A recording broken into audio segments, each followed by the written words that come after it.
this is Wolfkingaka and Wolfhunter0, and we're here doing some Sedecka Games, and we're gonna play Soul Blade today, so have fun with it. Alright, Soul Blade on the PS1. We're gonna look at the visuals. Oh wow, this game looks really glossed up. I don't see any polygons in the characters or anything. It is very nice looking. Yeah. Dude, these graphics are really smooth. They're almost as real as these trees. Oh, yeah, for me. Oh, nice. Now, aside from how real they look, take a look at the background even. Now, I have some complaints about the artwork on the background itself. But the fact that it's moving, the scenery's changing, the sun's moving from one spot to another, the shadows move. And at some points it changes from night to day, which is a very cool feature. Oh yeah, definitely. Then we got character design.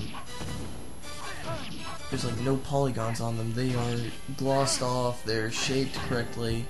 They're not just improvised like any other core cut fighting game would be, I guess you could say. For a PS1 game, these characters do look very nice. Okay, now we're looking at the sound. Alright, let's start with the music soundtrack.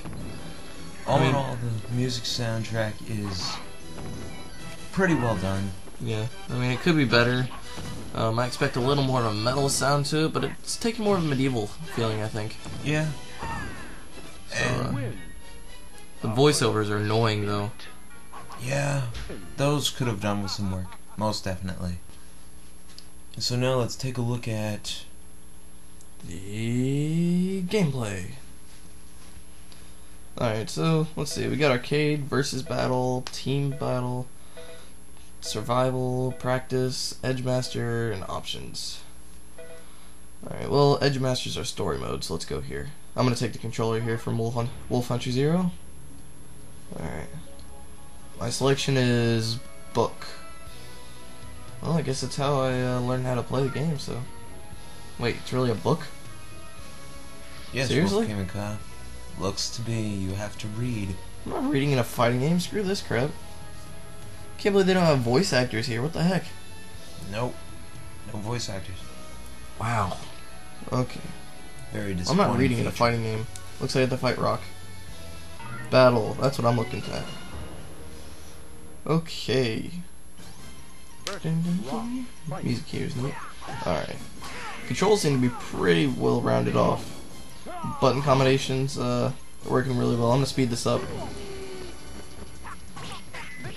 Yeah, button combinations are working really well. There's very few times where if you press a button it doesn't respond correctly. Yeah, eat that, Rock. Difficulty's good, but in story mode they're already starting you off with somebody that's healing themselves, so why couldn't they start you off with like a regular battle or something? It probably doesn't always do that, but... What's this? I thought I was getting to go back to the menu. Starting another fight. I don't even know who this is. It looks like a dark meat or something. There we go. Yeah, I win. There's more laughing. Loading. Yeah, I have Yay, more book. Yay, I got a new weapon, man. This is awesome. Thing looks amazing.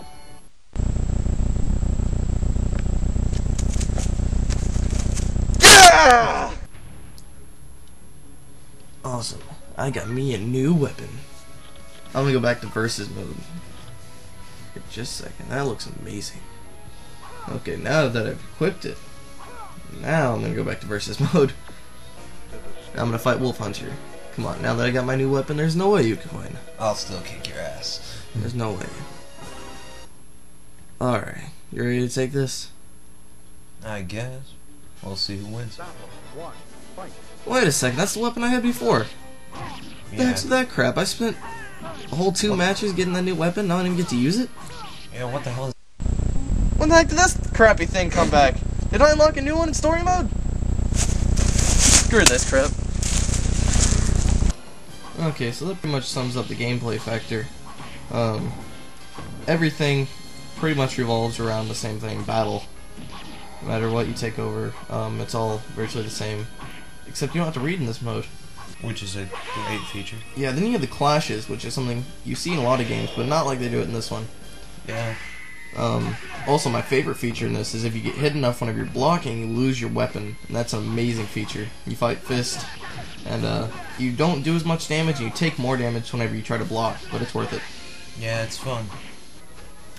So the difficulty is pretty well rounded out, except for the last boss, which is Cervantes, and his weapons are completely maxed out compared to the rest. Yeah, same thing even if you use them in versus mode. Yeah.